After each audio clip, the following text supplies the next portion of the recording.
Dobrodošli v rubriki Zgodba zate. To je pripoved, ki si vzame čas. Zgodba za poslušanje. Zgodba za ta trenutek. Pravljice za vse generacije Lavričeve knjižnice Ajdovščina.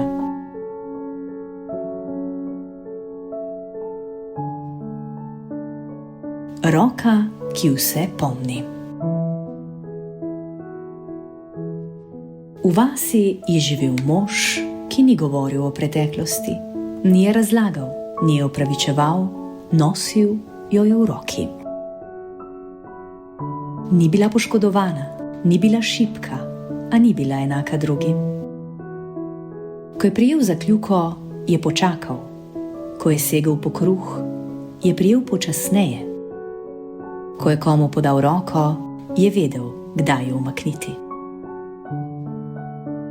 Ljudje tega niso opazili. Opazili so le, da ni hiter, da ne posega, da ne sili. Rekli so, takšen je pač. A roka je vedela več. Spomnila se je, kdaj je držala premočno, kdaj ni spustila, ko bi morala, in kdaj je izpustila, ko bi bilo treba zadržati. Spomin ni bil v bolečini, bil je v miri. Ko je nekega dne v vasi prišlo do prepira, so vsi govorili, eden čez drugega. Roke so letele v zrak, kazale, zahtevale. Mož je stal ob strani, z roko ob telesu. Ko so ga potegnili naprej, je dvignil dlan, ne kot grožnjo, kot mejo. Takrat so utihnili.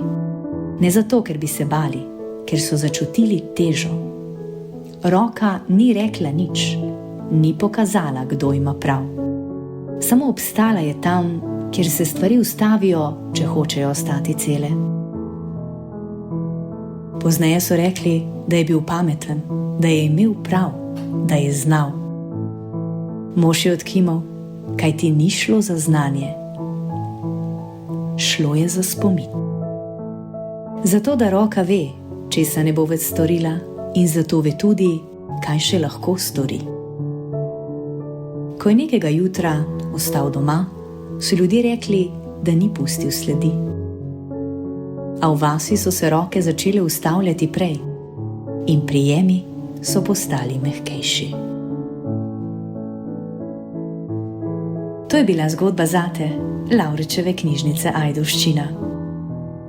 Zgodba o tem, da se nekatere stvari ne naučimo z razumom, ampak z roko, ki se spomni, kaj pomeni biti previden z drugimi. Hvala, ker ste prisluhnili. Ostanite z nami in zgodbo tudi prihodnjič.